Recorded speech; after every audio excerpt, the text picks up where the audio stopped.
Você sabia que a casa 9 não é só filosofia? Na astrologia tradicional, a casa 9 é literalmente a casa da divindade, né? Os antigos chamavam de a casa de Deus. E sim, ela fala de viagens também, mas são aquelas viagens longas ou viagens que vão transformar a sua vida. Na astrologia raiz, a casa 9 é a casa do Sol. É onde o Sol tem a sua alegria. E é onde a profecia e o conhecimento superior se encontram. Então já pega seu mapa astral, pega papel e caneta e vem comigo ver como que os antigos interpretavam isso tudo. Olá para você que veio viajando querendo descobrir o que a Casa 9 tem para você. Eu sou o Cássio Farias, o criador aqui do canal Falando de Astrologia. E hoje a gente vai destrinchar a Casa 9 pela ótica da astrologia medieval, lá do período árabe-persa. Se você caiu de paraquedas, essa aqui é uma série de vídeos onde eu estou explicando para vocês as 12 casas astrológicas através da ótica da astrologia árabe medieval. Quero deixar bem claro que essa visão da astrologia medieval, que é um recorte da astrologia tradicional, porque existem outras visões ainda dentro da astrologia tradicional, como, por exemplo, o da astrologia helenística, que é um pouquinho diferente, que é o que eu pretendo trazer para vocês depois que terminar essa série aqui. Daí, tá vendo esse dedo aí, ó? Esse dedo indicador que você tem na sua mão? Pega ele, aperta aí no like. Deixa o like aí pra gente, ó. Quem deixa o like mora aqui no meu coração. E conta pra mim se você nasceu de dia ou de noite. Porque faz toda a diferença na astrologia tradicional se você nasceu de dia ou se você nasceu à noite, tá? Porque assim a gente vai conseguir entender quem é o primeiro e quem é o segundo regente da triplicidade do elemento da sua casa 9. Que esse é o foco aqui dessa série. E por falar nisso, vamos relembrar que cada elemento tem 3 regentes da triplicidade, tá? No vídeo lá da casa 1, eu mostrei a tabela de triplicidades segundo Doroteu de Sidon. Tá no finalzinho do vídeo. Então eu vou deixar aqui nos cards o vídeo da casa 1. E aí você vai lá na descrição do vídeo, lá em capítulos, no final vai estar a parte que eu falo da tabela de triplicidades, tá? Para você ir direto. Ou se preferir, eu deixei também um short, que é justamente esse recorte. Assim você já vai direto para isso. Tá aqui nos cards também esse short. É importante você entender quem é o primeiro regente, quem é o segundo e quem é o terceiro, porque cada um vai ter uma função diferente aqui nesses assuntos, tá? Então, relembrando, o primeiro regente é o que é de acordo com a seita do seu mapa. Então, se você tem um mapa diurno, o primeiro regente é o diurno, o segundo é o noturno. Se você tem um mapa noturno, o primeiro regente é o noturno e o segundo é o diurno. E o terceiro sempre é o participante, tá? Dito isso, vamos ver quais são os temas da Casa 9 pela ótica medieval árabe. Bom, gente, como eu falo, né, em todos os vídeos da série, essa série eu estou fazendo baseada no livro Introductions to Traditional Astrology, de Benjamin Dykes. Esse autor, ele traz trechos dos autores árabes dessa época. Ele traduziu diretamente do árabe para o inglês, tá? Esse livro não tem em português, infelizmente, mas eu tô traduzindo para vocês esses trechos que a gente tá usando aqui. Então eu vou colocar aqui na tela o trecho que ele fala sobre a casa 9 e vou ler aqui com vocês. A 9ª casa das peregrinações e viagens, fé e religião, sabedoria, filosofia e livros, também cartas e enviados, relatos e sonhos.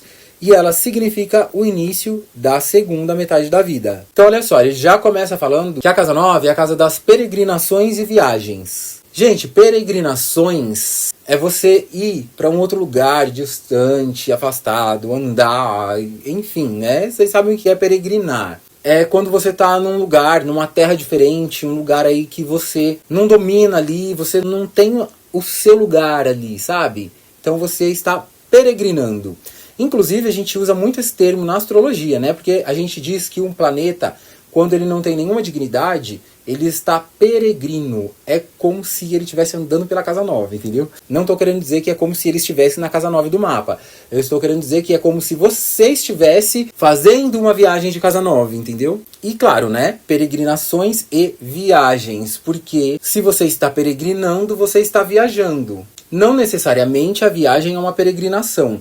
Porque às vezes você só foi para um lugar, assim, que você vai passar 3 dias, e é uma viagem super gostosa e tal, então não chega a ser uma peregrinação, né? Às vezes você viajou para um lugar longe, mas é um lugar que você conhece a língua, que você conhece a cultura, que você já foi várias vezes. Então aí não é uma peregrinação, você até se sente em casa ali. Mas é uma viagem que tem a ver com casa 9, né? Aqui é importante a gente destacar a viagem de casa 9, porque tem viagens bem curtas, que você vai em lugares mais próximos, que aí é uma viagem de casa 3 mesmo, né? Por exemplo, vamos dizer que você mora no interior do seu estado. Quando você vai até a capital, é uma viagem de casa 3. Mas quando você sai do seu estado, vai para outro estado, aí já é uma viagem de casa 9. Por que eu estou falando do estado? Porque quando eles falavam, né, de você ir para outro país, a gente tem que ter em mente que isso aqui foi pensado ali na Ásia Ocidental, na Europa. Então, olha o tamanho dos países que tem lá. Os estados brasileiros, eles têm tamanho de países, entendeu? Então, quando você sai de um estado e vai para o outro, é uma viagem de casa 9. Até porque, por mais que seja Brasil ainda, e seja uma cultura brasileira ali também, mas é sempre um pouco diferente da sua cultura, né? Por exemplo, eu moro aqui em São Paulo. Quando eu vou no Rio de Janeiro, eu sempre tenho choques culturais, porque a cultura do Rio de Janeiro é bem diferente da cultura paulista, entende? Então, a gente tem que entender que o Brasil é gigante. Então, dentro do Brasil mesmo, a gente faz viagem de casa 9, tá? Mas não chega a ser uma peregrinação, porque aqui dentro as coisas não são tão diferentes assim, né? Por exemplo, eu chego no Rio de Janeiro, eu vou comer feijão preto, né? Aqui em São Paulo, feijão preto é muito de vez em quando que se come. Lá é a regra, é toda hora, né? Mas pelo menos é feijão. Mas se eu estivesse num lugar que nem feijão tem, entendeu? Então, é por aí. É diferente, mas não tanto. Mas é isso, já comecei a filosofar aqui com esse negócio de outras culturas e tal.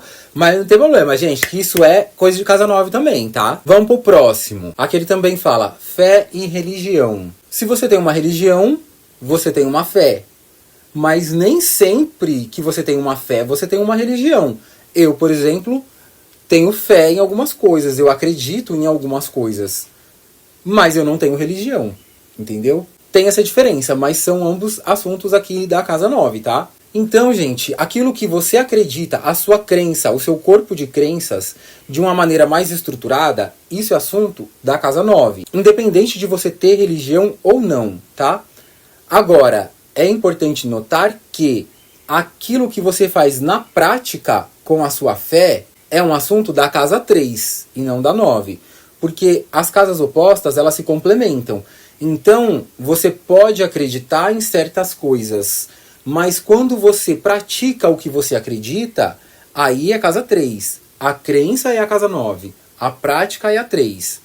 Então, por exemplo, se a sua fé é de que existem entidades do outro lado e que elas podem te ajudar e tal, isso é o que você acredita. Mas aí quando você vai lá e acende uma vela dentro da sua casa, isso daí é uma coisa de casa 3, tá? Então a gente tem que separar um pouquinho as coisas.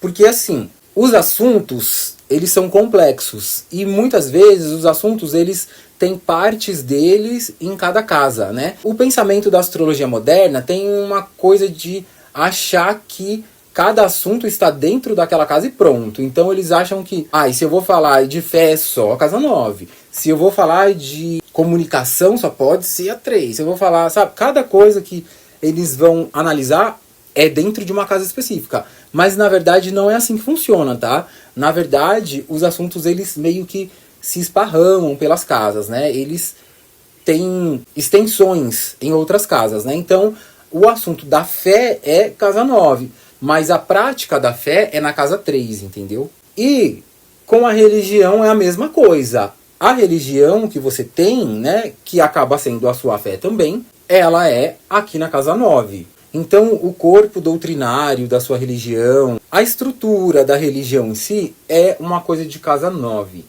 Mas a sua prática religiosa, aquela que você faz dentro de casa, é casa 3. Quando você se desloca para ir à igreja, é uma coisa de casa 3, entendeu? Por exemplo, se você é budista, né? Por exemplo, então aquela filosofia do budismo é casa 9. Mas quando você está lá na sua casa, que você cruza as pernas e vai meditar, isso aí é casa 3, entendeu? Outro ponto que ele coloca aqui é sabedoria. A sabedoria vem nessa casa justamente por causa disso também. Por causa do conhecimento. que envolve a religião, a fé em primeiro lugar, que isso tudo é um tipo de conhecimento, né? É uma certa sabedoria. Mas também o conhecimento, ele vai muito além disso. Ele vai abranger os outros assuntos que tem aqui nessa casa. Repara que todos os assuntos que a gente está falando aqui envolve a sabedoria. Ah, mas e as viagens e peregrinações? Olha, quando você viaja para outro lugar, ainda que seja apenas por prazer de viajar, você está entrando em contato com outra cultura, você está entrando em contato com uma nova maneira de ver o mundo. Então, aquilo vai abrir a sua cabeça e vai ajudar você a ampliar a sua sabedoria. Você vai conhecer coisas que você não conhecia ainda, entendeu?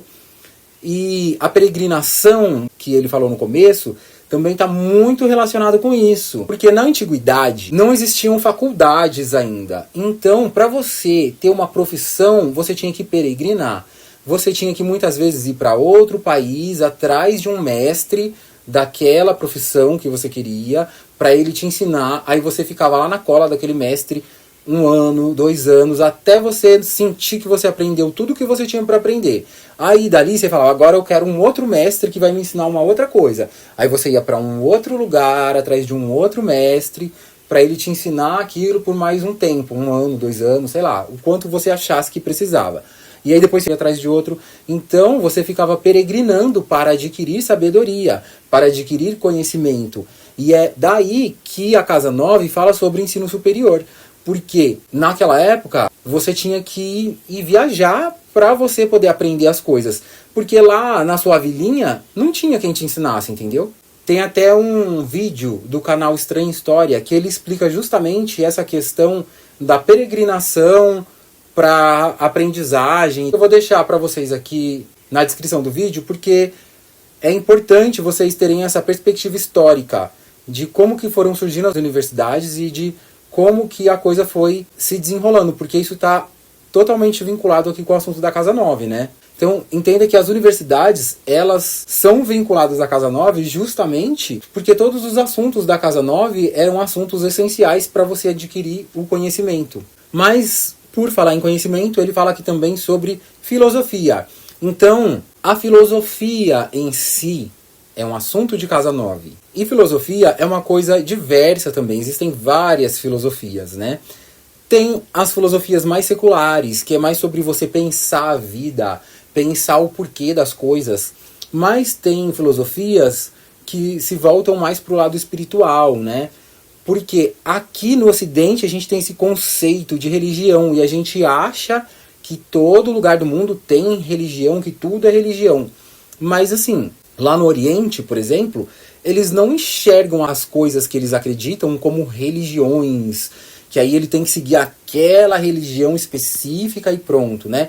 Lá no Oriente eles têm filosofias de vida. Por exemplo, o taoísmo é uma filosofia lá da China, tem o confucionismo, né? Tem outras mais, e uma coisa não atrapalha a outra. A pessoa pode ter práticas budistas e práticas taoístas e práticas confucionistas ao mesmo tempo, porque são filosofias de vida, são modos de você entender a vida e são coisas que conversam entre si.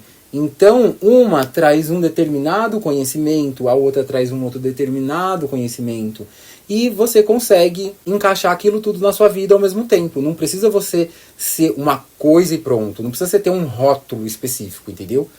Então, lá no Oriente, a coisa é mais livre. Aqui que a gente tem essas religiões monoteístas que quer colocar todo mundo naquela caixinha, não, você só pode ser isso aqui, se não for isso aqui, você tá fora, entendeu? Então aqui é uma coisa que é mais para te controlar, elas querem te prender, entendeu? Aí tem esse conceito de religião mais estruturada, assim, entendeu? Fica complicado, mas enfim. Mas entenda que filosofias, né, elas são bem abrangentes. Um outro exemplo de filosofia de vida é o veganismo, né? Eu, por exemplo, sou vegano. Então, no veganismo, a gente entende que a gente não deve fazer mal aos animais, que a gente deve respeitar a vida, porque os animais também são gente como a gente, eles não merecem morrer. Por isso a gente não come animais, entendeu? Então é um jeito de você estruturar a sua vida, de você pensar a vida. Isso é uma filosofia, entende? E continuando, ele fala aqui sobre livros, né? Porque livros geralmente é onde a gente vai ter o conhecimento, é onde a gente vai adquirir conhecimento. Hoje em dia a coisa vai muito além de livros, mas naquela época era sempre em livros que você ia encontrar o conhecimento, onde você ia ampliar a sua sabedoria, onde você iria adquirir mais sabedoria. E aí ele diz, e também cartas e enviados. Cartas, né? Vamos tirar umas cartas aqui. Não, gente, não é. Tudo bem que essas coisas místicas também, elas são aqui assuntos da Casa 9 também. Mas a parte das cartas seria mais aqui na parte da fé, ou dependendo de como que a pessoa utiliza isso, na parte da sabedoria, essas coisas, tá? Mas cartas que ele tá falando aqui é cartas de escrever cartas mesmo para alguém. Tanto que ele fala enviados, né? Enviados seriam os mensageiros, aquele que você manda para outro lugar para dar um recado, ou uma carta que você manda para outro lugar. É que hoje em dia não tem mais isso. Hoje em dia não é carta, é e-mail, né? Então o e-mail pode ser algo aí de Casa 9. Enviados, hoje em dia, é os pacotes que você recebe da Shopee, entendeu? Então é sobre isso. E daí, continuando, ele fala sobre relatos e sonhos. Então esses relatos que ele está querendo falar aqui são coisas mais espirituais, né? Sonhos. Sonhos podem ser revelações ou premonições, depende, né? Sonhos aqui no geral. Aqui já tá tocando no campo da mediunidade, porque vai depender também do mapa da pessoa. Às vezes é uma pessoa que apenas tem sonhos comuns, né? Como qualquer outro. Mas às vezes essa pessoa, ela pode ter sonhos que são revelações do além, entende? Então isso tudo é visto aqui na 9. Olha, aí ele finaliza. Ela significa o início da metade da vida. Por quê? Porque pela visão árabe, eles dividem a vida em várias partes. E aí cada casa vai ter partes dessas partes da vida. Mas não é na ordem cronológica, né? Como vocês estão vendo, cada uma é uma coisa diferente. Então aqui, quando começa a segunda metade da sua vida, é como se você estivesse vivendo assuntos relacionados à Casa 9. Bom, esses são os assuntos da Casa 9. Antes da gente ir para os regentes da triplicidade, tem que lembrar uma coisa. A Casa 9 é uma casa cadente. Por quê? Ela é a terceira casa depois da 7, que é uma casa angular. Então a 7 é angular, a 8 é sucedente e a 9 é cadente. Geralmente, casas sucedentes são casas benéficas também, assim como as angulares. E as casas cadentes geralmente são maléficas. Mas nesse quadrante aqui, da 7 até a 9, a coisa se inverte. Tá, a 7 é positiva, né? Porque ela é uma casa angular. Mas a casa 8 é uma casa maléfica, né? Como a gente viu no vídeo anterior. Porque ela não é vista pelo ascendente. E aí ela acaba sendo maléfica mesmo sendo uma casa sucedente. Que é uma casa que dá apoio à casa 7. Já a casa 9, apesar de ser uma casa cadente, casas cadentes são uma casa onde as coisas vão se finalizando, se desmanchando e tal. Por isso elas seriam maléficas. Mas a casa 9, por ser vista pelo ascendente, ela faz um trígono com o ascendente, né? Sempre o signo da casa 9 vai ser do mesmo elemento do signo da casa 1, né? Do ascendente, assim como da casa 5. Então elas formam um trígono entre si, né? Ascendente, casa 5, casa 9, ascendente. Ela acaba sendo uma casa benéfica, porque ela enxerga o ascendente, ela é vista pelo ascendente. Então ela vai trazer assuntos positivos, né? Sem contar que é o júbilo do sol, é a alegria do sol.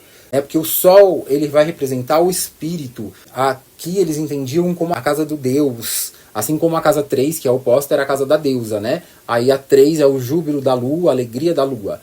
E a 9 é o júbilo, a alegria do sol. Então isso tudo vai positivando essa casa, né? Como a gente viu, aqui só fala de temas que ajudam a gente a crescer como pessoa. Ela acaba sendo uma casa positiva, uma casa benéfica.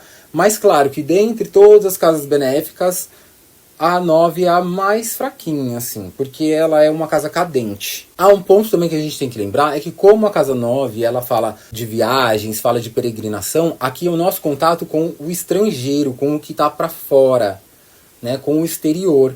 Então, tudo que for estrangeiro vai ser visto aqui na casa 9, tá? Como a casa 9 é o júbilo do sol, aqui também fala da autoridade, né, do contato com a autoridade, com leis. Pode ser tanto as leis daqui, ou também, se você estiver viajando, né, estiver nessa situação de casa 9, é o contato com as leis do local onde você estiver, entendeu? Mas, dito isso, agora vamos ver os 3 regentes da triplicidade do elemento do signo da casa 9, para a gente entender qual a função de cada um pela visão da astrologia árabe-persa. É árabe-persa, tá, gente? Porque a gente fala os árabes, mas os persas também eram bem engajados aqui, tá? Tinha autores árabes, autores persas, e eles se misturavam ali. E não é a mesma coisa, tá? Eles são bem diferentes. Sempre foram e continuam sendo bem diferentes uns dos outros culturalmente. Mas não estão tão longe, né? É só você pegar seu Google Maps aí e olhar aonde que estaria a Arábia Saudita, Emirados Árabes, ali é os árabes. E aonde está o Irã, ali é os persas, entendeu? Não está muito longe, não. E a astrologia nasceu ali entre eles, né? Que foi na Mesopotâmia, né? Vamos lá, curiosidades. Mesopotâmia, na língua suméria, queria dizer que era entre rios, porque meso é de entre e Potâmia tinha a ver com rios. Então era entre rios, porque tem 2 rios principais ali, que é o Tigre e o Eufrates. Aí, para você se localizar, procura Iraque no mapa. Onde está o Iraque é a Mesopotâmia, é onde que tinha a Babilônia antiga, essas coisas, tá? Então, a astrologia ela vem daí, gente. Beleza, agora depois das curiosidades, vamos ver os regentes da triplicidade do elemento do signo da casa 9. Mais uma vez, vou colocar o trecho do livro aqui para vocês e vou ler com vocês. Al-Andazaghar disse: o primeiro senhor da triplicidade da casa da peregrinação significa a peregrinação e tudo o que acontece nela. O segundo significa a fé, a religião e o bom estado dessas coisas e a maneira delas. E o terceiro é o significador da sabedoria e dos sonhos, também das estrelas e presságios, e a verdade ou falsidade nisso. Vamos lá. Olha aí, você nasceu de dia ou de noite? Se você nasceu de dia, o primeiro regente é o diurno. Se você nasceu à noite, o primeiro regente é o noturno. Pega esse primeiro regente da triplicidade do elemento da sua casa 9. Ele vai ser o significador da sua peregrinação e de tudo o que acontece nela. Ou seja, se você vai viajar para longe, você tem que ver como que está esse primeiro regente no seu mapa, porque ele vai dizer como que funcionam as viagens para você e as coisas que acontecem nessas viagens. Então o estado dele dentro do mapa, as conversas que ele faz, a situação dele no mapa, vai indicar isso tudo, tá? Então tem que estar atento a isso para você não ter surpresas desagradáveis, tá? Certo, isso aí é o primeiro. Já o segundo significa a fé, a religião e o bom estado dessas coisas e a maneira delas. Ou seja, esse segundo vai falar como que é a fé e a religião para você. Você é uma pessoa que vai se adaptar com religiões? Não vai. Você vai ficar mais no campo da fé? Não vai também. Como que vai ser? Que tipo de coisas que aguçam a sua fé? Que tipo de coisas que são compatíveis para você em termos de religião? Que coisas que não são? Então, depende desse segundo regente da triplicidade aí, tá? E como que funcionam essas coisas para você? As coisas, elas transcorrem de maneira legal? Ou você tem problemas nesse meio de fé e religião? Como que é? Depende da situação desse planeta. Agora o terceiro, gente, que é o participante, ele vai ser o significador dos sonhos e da sabedoria. Ou seja, a sabedoria aqui é aquela sabedoria mais filosófica, religiosa, digamos assim, tá? Esse conhecimento que você pode ter na sua filosofia de vida, na sua religião, naquilo que você acredita. E quando ele fala aqui de sonhos, quer dizer, como que é para você? Você é uma pessoa que tem uma certa mediunidade, você recebe premonições do outro lado, você consegue ver coisas do outro lado, ou você é uma pessoa que apenas dorme e sonha como qualquer outra, entendeu? Então isso tudo depende da situação do seu mapa, da situação desse terceiro regente, tá? E o terceiro também vai falar das estrelas e presságios. Estrelas aqui, gente, ó, astrologia, né? Presságios são aquelas revelações de coisas que vão acontecer no futuro. A astrologia também fala disso, né? Porque a gente faz essas previsões na astrologia. E também ele fala sobre a verdade e a falsidade nisso tudo. Ou seja, esse terceiro regente também indica como que se dá isso para você. Você acredita nessas coisas? Você não acredita? Você é bom nisso, não é? Você tem habilidades para fazer esse tipo de previsão? Você tem habilidade para mexer com astrologia, para se desenvolver como um astrólogo, por exemplo, não tem, depende desse planeta. Você vai ser bom nisso ou você vai ser um charlatão? Tudo isso é esse planeta aqui que vai dizer, tá? Mas não só na astrologia. É porque, como ele fala, estrelas aqui, então a gente já vai para esse lado da astrologia. Mas é para qualquer coisa assim de religião, né? Porque às vezes a pessoa quer ser um pastor, então vai depender desse terceiro regente aqui, a situação dele ali vai dizer se essa pessoa ela serve para isso ou não. E se ela vai para esse caminho, vai ser um bom pastor ou vai ser um pastor charlatão, entendeu? Depende desse terceiro regente aqui, da situação dele dentro do mapa, entendeu? Isso para qualquer atividade religiosa, tá, gente? Então, quando esses regentes da triplicidade estão bem posicionados, as coisas que eles cuidam fluem bem, as coisas acontecem de maneira positiva. Quando eles estão em posições desafiadoras e tal, ou não estão dando suporte para casa, essas coisas, aí quer dizer que a coisa já não vai tão bem, entendeu? Mas aí você entendeu o assunto? Entendeu de verdade? Me fala aí nos comentários se você entendeu, se você não entendeu, o que você não entendeu, deixa suas dúvidas aí, que sempre eu vou lendo e respondendo as perguntas, tá? Mas é isso, gente. A astrologia tradicional, ela não especula coisas. Ela analisa a condição dos regentes, né, por signo, por casa, as interações e tudo mais. Então a gente faz essa análise minuciosa justamente para poder ter respostas concretas. Então, se você quer entender o propósito ou o sucesso das suas jornadas, das suas peregrinações, essas coisas, não se esqueça de olhar para os regentes da triplicidade da sua casa 9. Mas, ó, antes de sair, verifica se você deixou aquele like aí no vídeo, hein? Você morar aqui no meu coração. E eu vejo você num desses vídeos que tá aparecendo aqui na tela, tá? Toca nele aí e a gente continua a conversa nesse próximo vídeo, tá? Até lá!